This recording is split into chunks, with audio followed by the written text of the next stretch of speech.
fədadır. Sevincdən ağlayan gözün yaşısız, bu cənnət diyarın, cənnət vətənin, inanın ən gözəl vətəndaşısız.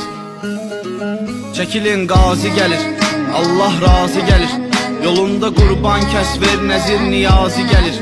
İtirib əlin qolun ayaqlarını ancaq ki, düşmənə verilməyən bütöv bir ərazi gəlir. Bir gözü olmasa da hamıdan yaxşı görür, o gözün nuru bizim torpağa nurlar saçacaq.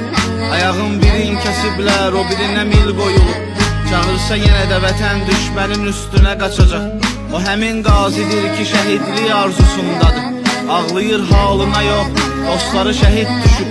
Bir gecə qəfil oyanmış yuxudan ağlayaraq ki, şəhid dostu gəlib yuxuda şəhidlə görüşüb. Çəkilin, qazi gəlir, ona hər şey fədadır, bir ovuc torpağı çəkdilər ki, bir can elədi. Həyatda ən dəyərli şey